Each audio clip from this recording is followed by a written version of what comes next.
Hola, ¿cómo están? Mi nombre es Raimi Gugiari y voy a hacer este que es mi primer video que subo a este canal filmado, editado. Así que bueno, puede salir mal, espero que sepan disculpar los pequeños errores y grandes errores que va a haber a lo largo de de este intento que estoy haciendo. El primer video está dedicado a humor y filosofía. La idea es hacer una reflexión sobre cuáles son las posibles relaciones entre estos dos términos, humor y filosofía, sabiendo que no hay una relación preestablecida única. No es que uno dice humor y filosofía y ya dice, ah, sí, está hecho el puente. No, todavía hay que inventarle una relación posible y muchas relaciones podrían ser válidas. Entonces lo que vamos a hacer acá es un ejercicio que consiste justamente en pensar una posible relación para unir estos dos términos. La filosofía siempre es un trabajo de invención del pensamiento, no es un saber. O sea, yo no entiendo la filosofía como un saber, como una serie de cosas que ya se saben, como Platón dijo esto, Descartes dijo esto y no sé quién dijo aquello, y es un conjunto de saberes que están guardados en una enciclopedia que es como la enciclopedia de la historia del pensamiento o de la historia de la filosofía, como una baulera de la cultura donde se guardan todos esos conocimientos que ya no son útiles, pero da pena tirarlos, entonces los guardamos ahí como en la filosofía. No, la filosofía es una práctica activa y es una práctica vital y constante. Es como un ejercicio, es como hacer ejercicio, como hacer abdominales, es como, o como pintar un cuadro, es una práctica concreta. Es una práctica concreta, pero del pensamiento. Según este ejercicio, lo que vamos a hacer es ahora, en particular, con respecto a estos dos términos, filosofía, como práctica del pensamiento por un lado, y humor por otro lado, para ver qué sale. En primer lugar, de la filosofía podemos decir que es una práctica de pensamiento, pero no de cualquier tipo de pensamiento, como dijimos recién, sino una práctica de metapensamiento, es decir, una práctica de invención del pensamiento, de un pensamiento creativo. Por lo tanto, es una experiencia liminar, es una experiencia erótica, sagrada, una experiencia puente. Ahora, esta idea de que la filosofía es una práctica de creación del pensamiento, no hay que entenderla como creación, como traer algo de la nada, como sería una idea cristiana de creación, sino hay que pensar la idea de creación más cercana a como nos lo haría ver el principio de conservación de la materia, según el cual la materia no se destruye ni se crea, sino que se transforma. Es decir, lo que los seres humanos llamamos una práctica de creación, ya sea artística o en este caso una práctica de creación intelectual, como es el ejercicio de la filosofía, hay que pensarlo como un trabajo de transformación.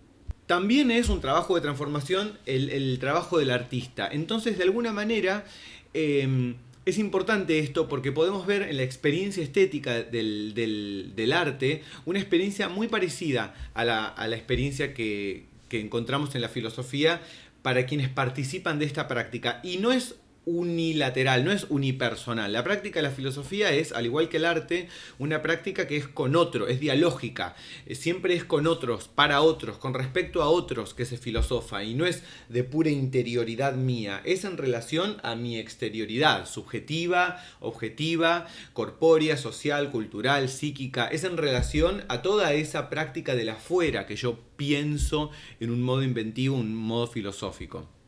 El arte también tiene experiencias que son con otros en relación a otros. De hecho, lo que se llama la experiencia estética, que es la experiencia, por ejemplo, yo en particular me dedico a las artes escénicas, entonces de expectación de las artes escénicas, ese ejercicio es tan creativo, el de ver una obra de teatro, de danza, como el ejercicio del artista. La creación de la experiencia estética es creativa no solamente para el artista, sino también para el que especta la obra. En ambos casos hay una experiencia de transformación, experiencia sagrada, erótica, estética.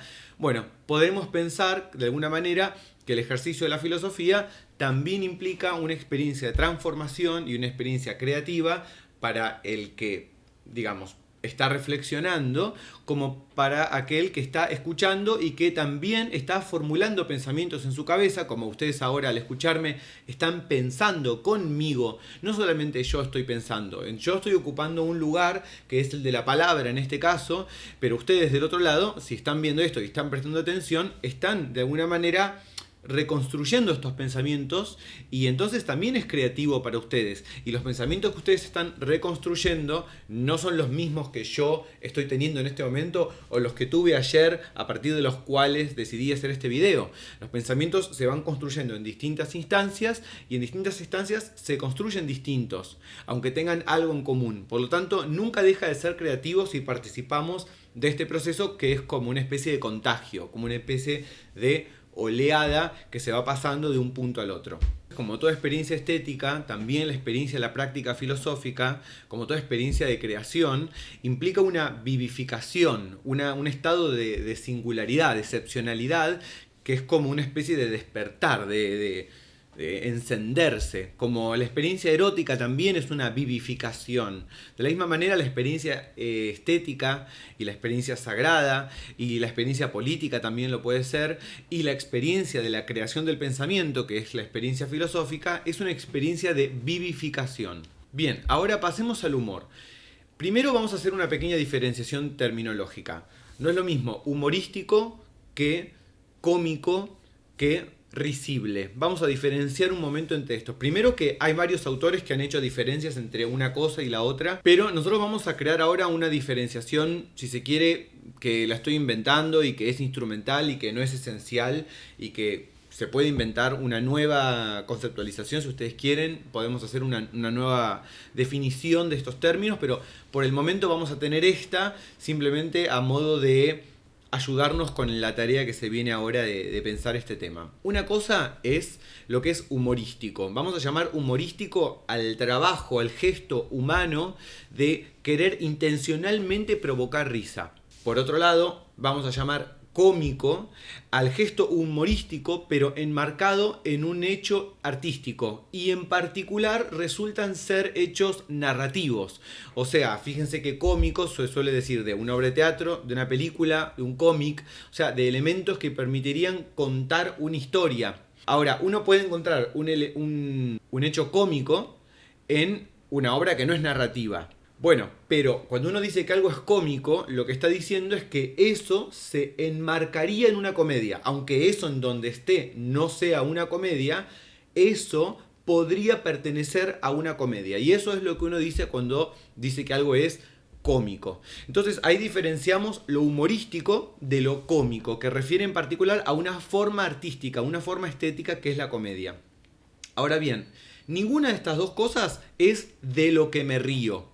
Si yo me río de algo, ese objeto de la risa, eso de lo cual me estoy riendo, es lo que voy a llamar lo risible, que no es necesariamente lo humorístico. Yo puedo ser muy humorístico porque intencionalmente hago cosas para provocar la risa, pero cuando ustedes se ríen, no se ríen de mí totalmente, sino que se ríen un poco de una cosa que yo estoy mostrando, que eventualmente yo estoy representando esa cosa o estoy encarnando esa cosa, pero no sería yo, sino que puedo decir, por ejemplo, cuando uno se burla de alguien, me burlo de eso, y eso es lo risible, y yo me diferencio. El gesto humorístico, irónico y burlón se caracteriza porque el sujeto del humor no coincidiría con el objeto risible. En cambio, una persona que admite que se ríen de uno, entonces yo soy humorístico y a su vez soy yo también el objeto de la risa. O sea, soy al mismo tiempo lo risible. Lo risible lo podríamos llamar también lo ridículo, que es como lo llama Henry Bergson en su libro La risa del año 1900,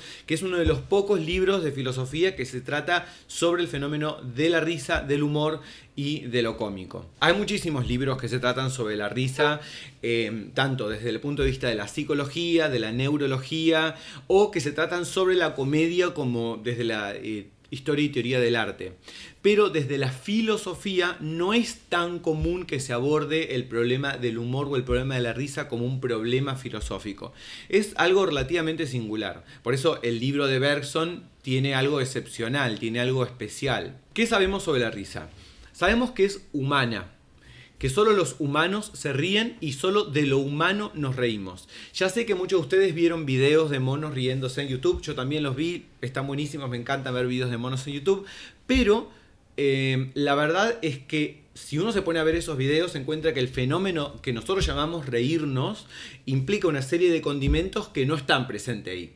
O sea, ¿hay un fenómeno fisiológico similar? Sí. ¿Hay un fenómeno fisiológico similar que tiene mucho que ver con el fenómeno humano? Seguro. Ahora, acordemos que en lo humano el fenómeno de la risa implica una serie de elementos que no están presentes en los animales. O sea, por ejemplo, los monos no podrían nunca imitar la risa.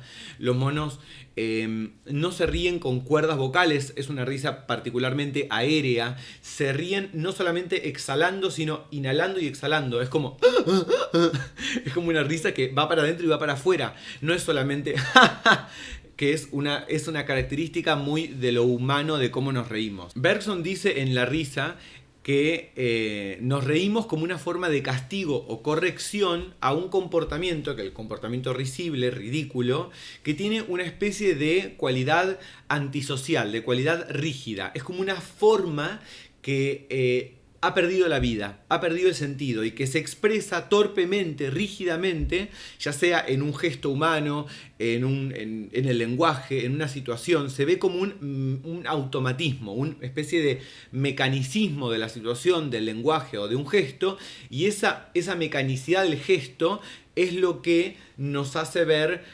lo gracioso. Por ejemplo, en relación a esto de que solo es propio de lo humano la risa, si vemos que una papa nos parece graciosa, es porque le vemos algo humano a la papa. Nos imaginamos la papa y le vemos con una cara y entonces nos parece graciosa la papa. Lo mismo, una cara que se parezca a una papa nos parece graciosa porque hay ciertos componentes que le vemos a la cara de cosa. Le vemos componentes de una cosa inanimada, o sea, de una máquina, de una forma, de un mecanicismo, de una rigidez material, expresiva, geométrica, que es lo que nos hace ver ahí que ha perdido la vida. Es como lo mecánico en la vida. Algo así sería, digamos, el principio de lo risible. En términos de Bergson, sería lo mecánico calcado sobre lo vivo. O sea que lo risible vendría a ser algo así como un gesto involuntario, un gesto mecánico, frente a lo cual adviene el gesto coercitivo y correctivo de la risa, que sirve justamente para corregir e incorporar ese gesto que se ha vuelto antisocial. Entonces se lo incorpora, se lo corrige a través de la risa, que en realidad tendría una especie de función coercitiva, según Bergson. Y aquello de lo que nos reímos es de una distracción. Ahora bien, esto de lo que nos reímos, esta distracción, este gesto rígido mecánico, es a su vez una especie de gesto impersonal. Es como una especie de mecanismo en el cuerpo que se ha salido del yo de la persona, que se ha salido de lo que podríamos decir de su sujeto. O sea, lo que tenemos es una especie de vida impersonal que está como sobrando, como una especie de gesto o forma impersonal que está sobrando y que nos produce risa por ver que un elemento de movimiento gestual o de lenguaje o situacional está como excediendo las estructuras personales de la vida, que sería yo una persona, vos una persona, sujeto frente a otro sujeto, se comunican. O sea, hay una rigidez, es decir, una especie de exceso material que está sobrando por afuera de las fronteras de la persona. Por eso se dice que es un elemento impersonal, que también podríamos pensar como un elemento preindividual o no individual, como algo que se le escapa al individuo, una especie de vida no individual que habita en nuestro cuerpo y que evidentemente podemos expresar. Ahora bien, la risa en sí es un momento vivificante, es un momento alegre, es un momento de catarsis. Freud habla del elemento catártico en la risa. Los chistes tendrían un componente sexual, frente a lo cual hay una catarsis y por lo tanto hay una descarga de una tensión, y ahí está la risa como la descarga de una tensión. Pero la risa en sí mismo es un elemento moviente, vivificante y moviente. Fíjense que uno no se ríe quieto, uno se ríe y se mueve el cuerpo, es como espasmódica la risa. Pero Bergson dice que la risa es un elemento de distanciamiento y tal vez incluso de superioridad frente a lo cual, a aquello de lo que me río.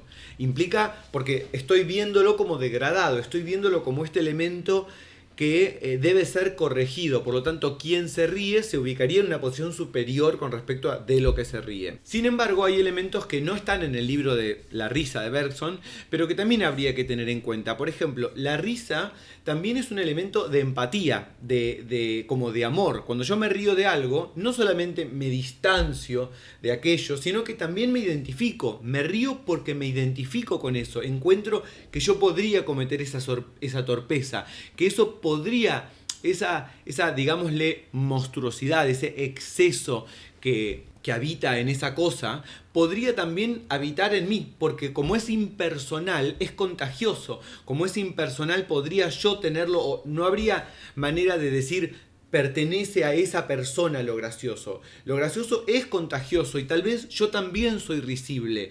Y frente a la tensión que me genera eso, me río como una manera de separarme y distanciarme. Pero a su vez, cuando me río de algo, de alguna manera lo vuelvo amable aquello de lo que me río y lo incorporo. La risa no es solamente burlona y coercitiva, también puede ser amorosa, puede tener una función de incorporar y puede tener una función de empatía.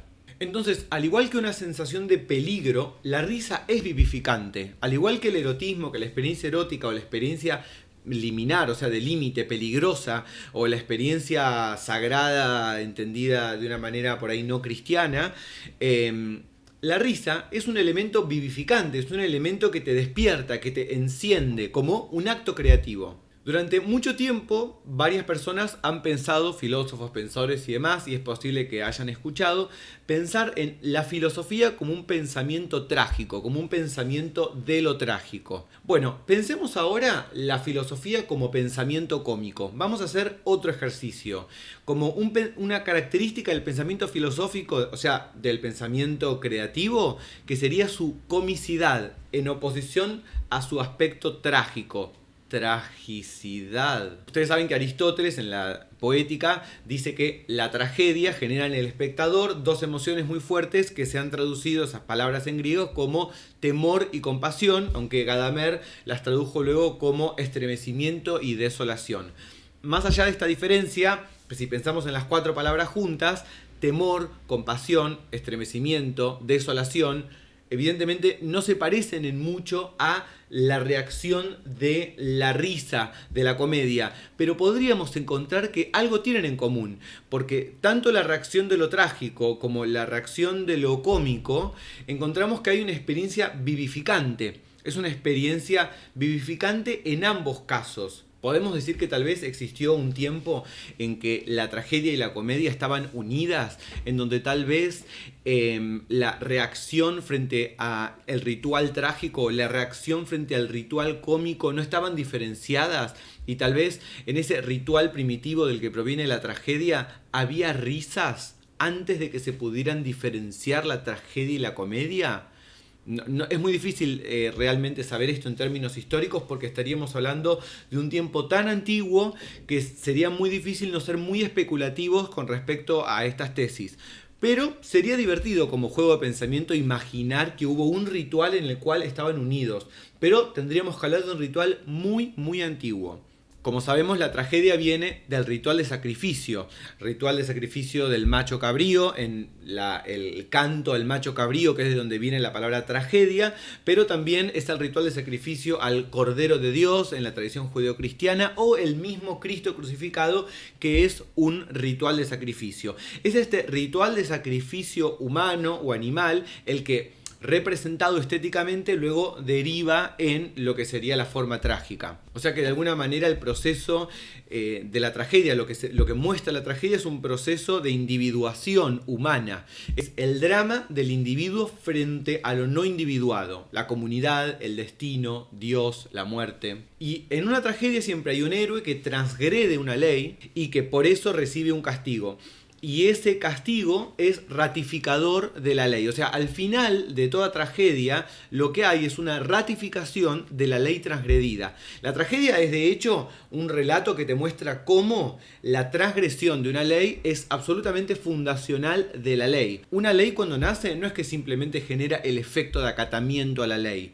La ley no está simplemente asociada al efecto de acatamiento. Cuando una ley aparece, lo que hace es dividir al mundo en dos. En el mundo del acatamiento y el mundo de la transgresión. Pero ambos mundos son generados por la ley y están absolutamente fundados por la ley. Como sabemos, en la tragedia hay un pecado del héroe que es la amartia, que se debe al carácter excesivo del héroe, justamente un carácter deslimitado que se sale de su propio yo, que es el ibris, que es como ese carácter de orgullo, por ejemplo, de ambición, que es ese impulso del héroe que lo deslimita y por el cual comete la amartia y por el cual necesita este castigo que va a generar en los espectadores temor, desolación, estremecimiento y luego perdón, compasión también. Al final de este proceso el héroe es consagrado, es decir que aparece un estado de divinidad del héroe al final del proceso trágico, frente a lo cual lo que viene en el espectador es una sensación reverencial, como bueno, la que se tendría frente a un dios, ¿verdad? Una especie de aquietamiento reverencial después del llanto, después del temor y después de la piedad, lo que viene es la resurrección, que justamente la reaparición del héroe ya divinizado. Si pensamos en todas las fábulas de Disney y todas las historias de Disney, lo que tienen es una historia trágica detrás, pero muchas veces en estas historias trágicas está oculto o está disminuido el componente tanático de la fábula o de lo trágico en la película. Por ejemplo, todas las historias de La Sirenita, de El Jorobado de Notre Dame y muchas otras historias de Disney famosas, en realidad están basadas en otras historias que tienen componentes mucho más truculentos y un componente de muerte mucho mayor. ¿Por qué Disney hace tragedias edulcoradas? ¿En qué consiste este edulcoramiento de la tragedia? Consiste en quitarle su componente de muerte, en su componente tanático. Así todo, todavía podemos encontrar en las historias de Disney algunos componentes de la tragedia que están presentes. Por ejemplo, Aladín es un personaje muy orgulloso, ambicioso, tiene un gran orgullo y va a pagar un precio por ese orgullo. Si nos fijamos, los personajes de Disney siguen teniendo igualmente un ibris y una amartia. Lo que pasa es que todos estos elementos están muy disminuidos en lo que tienen de componente de muerte. O sea que la vida, desde el punto de vista de Disney, ya no tiene este componente de duelo, de combate, de lucha, sino que aparece como planicie. Frente a esto se reivindica el concepto de lo trágico para reivindicar el componente de duelo, de combate, de muerte, de transformación. Esta idea de que la cultura hegemónica mainstream disminuye los componentes tanáticos de la cultura y nos ofrece una vida unidireccional, nos ofrece una vida plana, es algo que se encuentra en muchos libros. De hecho, es un poco la idea que podemos encontrar formulada de una manera o de otra, tanto en Para leer al Pato Donald, en la industria cultural de Adorno, podemos encontrarlo en Debord, El Sociedad del Espectáculo, El hombre unidimensional de Marcuse, en fin, como hay muchos enfoques a lo largo de los últimos 100 años de libros y autores que han descrito un poco este proceso de aplanamiento de la cultura mainstream, la cultura hegemónica del capitalismo moderno. Pero volvamos a donde estábamos. Entonces, en la tragedia podemos encontrar este componente de duelo, de combate, que es un poco lo que se quiere reivindicar en el pensamiento, cuando uno dice pensamiento trágico. Uno dice la filosofía como pensamiento trágico. ¿Qué es lo que se quiere reivindicar? El pensamiento como una práctica de combate, de duelo y de relación con la muerte. Bien, pero ¿qué viene también con la tragedia? Viene el componente moral, porque toda transgresión, recuerden que implica de alguna manera una ratificación de la ley que se transgrede. Esto es lo que está en el complejo de Edipo. O sea, la fábula de Edipo, que por otro lado se cuenta en una famosa tragedia, cuenta la historia de una transgresión fundante de una ley. Por eso la tragedia tiene también un efecto moral y de hecho la reacción del espectador, o sea, la experiencia estética frente a la tragedia, es una experiencia vivificante. pero también de una suerte de solemnidad. Es decir, el efecto de lo trágico es un efecto serio, solemne, a veces triste, y que genera un aquietamiento reverencial, que es la emoción que uno tendría frente a un Dios, frente a la aparición de un Dios. Ese Dios puede ser un sentimiento, puede ser un saber, puede ser una verdad. Parece ser que la tragedia, por más que genere lágrimas, por más que genere llanto y por lo tanto un cierto estremecimiento físico, al final intenta afectar al alma para provocar en el alma esta reacción reverencial que es la que observamos frente a la aparición de un Dios, como en la tragedia. De hecho, a mí me parece que los movimientos que genera el llanto, que también es un poco espasmódico el llanto, también se sacude el cuerpo en el llanto, en realidad no son movimientos impulsivos como los de la risa, sino que son las contracciones del cuerpo para aquietarse. Al contrario de la risa, que es una sacudida que se libera, el llanto genera pequeños movimientos como espasmódicos que son los contramovimientos del cuerpo para disminuir su movimiento, para aquietarse frente a aquello que es lo que genera llanto, que es un elemento siempre serio. De hecho, fíjense cómo frente al llanto aparece la necesidad de un sentido. O sea, por ejemplo, uno dice, veo a una persona llorando y pregunto, ¿de qué llora? ¿Por qué llora? ¿Cuál es la verdad de su llanto? ¿Cuál es el sentido de su llanto? En cambio, veo a una persona riéndose y no me pregunto el sentido de su risa. Puedo preguntarme de qué se ríe, pero no creo que hay un gran sentido detrás de su risa. No hay como sí pasa con respecto al llanto.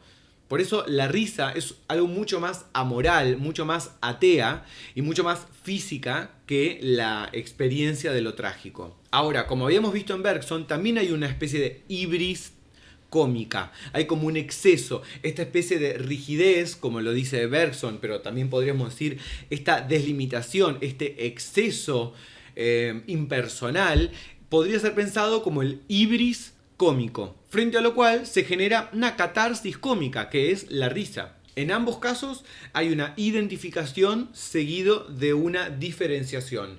El temor seguido de la compasión o la identificación frente a lo risible seguido del sentimiento de distanciamiento necesario para reírme. O sea que hay algo análogo en ambas reacciones. Pero en la tragedia hay el exceso de una vida impersonal que es corregido mediante la imposición de una ley, mientras que en la comedia lo que hay es el exceso de una forma impersonal que suscita una vida moviente, que es la de la risa. En este sentido, podemos decir que la comedia no genera un efecto de transgresión de la ley, entendida la palabra transgresión como la habíamos asociado a la tragedia, sino un efecto de dislocación de la ley, de como volverla disfuncional, de transfigurarla, más que transgredirla. No es tanto la operación de querer enfrentarse de frente con la ley, como es el modelo trágico, sino de dislocarla, moverla del lugar y alterar, subvertir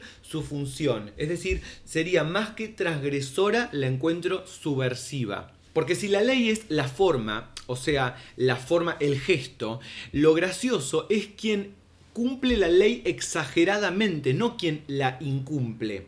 O sea, supongamos un ejemplo, ¿no? O sea, voy a hacer una cosa que no es graciosa, ya aclaro por las dudas para que vayan preparándose, que no se rían, pero bien hecho sería gracioso.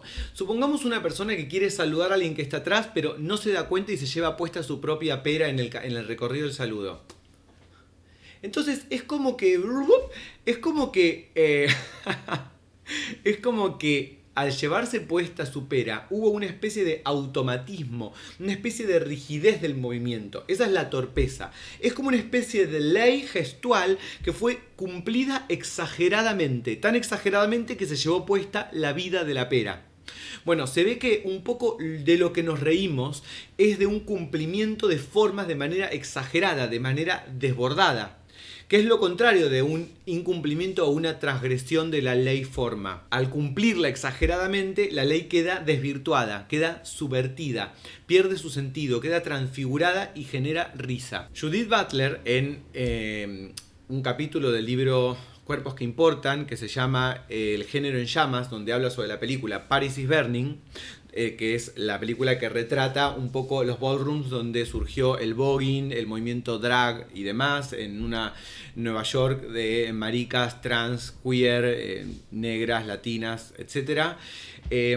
Hay un capítulo de este libro en donde dice algo que me parece muy relacionado con esto que estamos diciendo. Lo voy a leer.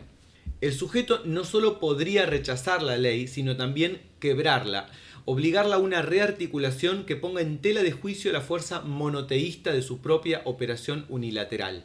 Allí donde se esperaba la uniformidad del sujeto, donde se ordena la conformidad de la conducta del sujeto, podría producirse el repudio de la ley, no en la forma de una transgresión, sino en la forma de un acatamiento paródico, que cuestione sutilmente la legitimidad del mandato, una repetición de la ley en forma de hipérbole, de exageración, una rearticulación de la ley contra la autoridad de quien la impone. Esto tiene todo que ver con lo que veníamos diciendo del procedimiento cómico. Resuena acá esa frase de que la historia se repite una vez como tragedia, cerca del origen, cerca de lo sagrado de la historia, y la segunda vez como comedia. La segunda vez que se repite es una exageración de la ley de repetición. La ley que dice que las cosas se tienen que repetir una vez, bueno, pero dos ya es exagerado. Por eso provoca risa. Es un cumplimiento exagerado, hiperbólico de la forma, lo que genera la risa. Esto lo encontramos obviamente en muchas formas del humor, pero en el humor marica lo encontramos muchísimo. Lo encontramos en la idea de un carácter, de un personaje que es como un tipo social, donde justamente quedan exageradas todas las formas sociales. Ahora bien, ¿qué relación puede haber entonces entre el humor o la comedia y la risa y la filosofía y el pensamiento? Volvamos a unir los términos ahora. Porque también hay un híbris del pensamiento filosófico. Una vez alguien me contó que hubo un militar, desconozco el nombre, desconozco el artículo donde salió esto, si alguien me quiere poner en los comentarios, tipo salió de acá, genial, si no, no importa, donde hubo un militar que en la dictadura militar acá en la Argentina, cuando le preguntaron por la actividad que se hacía en la Facultad de Filosofía y Letras, que estuvo cerrada durante un tiempo en la dictadura, este militar dijo que en esa facultad se producía un exceso de pensamiento. Me parece súper interesante que haya designado con la palabra exceso lo que caracteriza al ámbito filosófico, porque realmente es así. O sea, ya sea por considerarlo peligroso o por considerarlo interesante, coincido con el militar en esta designación de lo excesivo, solo que no coincido en la mirada de lo peligroso, o en todo caso, con la connotación que la palabra peligroso tiene para él es la opuesta a la que tiene para mí, en este sentido de lo excesivo del pensamiento filosófico. Pero si hay un exceso, hay un híbris, hay un carácter deslimitado, al igual que en el héroe trágico y al igual que en el personaje cómico. Entonces, el exceso del pensamiento filosófico, ¿se trata de un exceso de vida que requiere una ley que limite? ¿O se trata de un exceso de forma, una deslimitación de la ley significante que suscita un movimiento vivificante, moviente y alegre como es la risa? ¿Cuál sería la catarsis? ¿Cuál sería el castigo del filósofo? Porque sin duda hay un castigo del filósofo que es que está expresado en la imagen famosa de Sócrates en su juicio.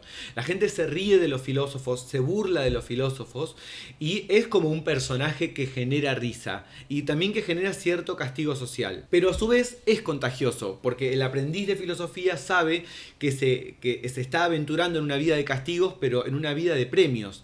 Pero ese premio es más parecido al premio de la tragedia, o sea, una especie de consagración que genera una reacción reverencial, o es más parecido al premio de un comediante, que sería el de producir un contagio vivificante y alegre. Si pensamos, por ejemplo, en un chiste, una broma es siempre una dislocación del sentido, al igual que una reflexión filosófica. Hay algo común entre un chiste y una reflexión filosófica. Pero la diferencia es que el chiste acaba rápido, ahí donde la reflexión filosófica sería tántrica. Si te pones a pensar en aquello de lo que te estás riendo y el momento en que te reís, lo que hay entre una cosa y la otra es una tensión y una distensión. Pero suponete que esa tensión que te genera ese dislocamiento de la ley significante, no la descargaras inmediatamente en una risa, sino que la aguantaras, lo que estarías viendo es la amplificación de la conciencia. Estarías viendo un momento de amplificación consciente. Por eso el humor está tan conectado con la inteligencia como lo menciona Bergson también. O sea que el chiste descarga, pero el pensamiento lo que hace es trasladar la carga. Y así concluimos esta reflexión para ayudar a pensar a la filosofía como una forma cómica del pensamiento. Para pensar si la filosofía es un pensamiento ateo, vivificante, alegre, físico, erótico, sensual, estético. Tal vez la imagen de la comedia, del humor y la risa nos sirvan más para pensar la filosofía y el pensamiento reflexivo que la imagen de lo trágico. Así que bueno, así concluye un poco esta reflexión, que es mi primer video, mi primera reflexión que voy a subir en este canal que se llama Partisapiens, que está empezando. Y si les interesó, suscríbanse y nos vemos en futuros videos.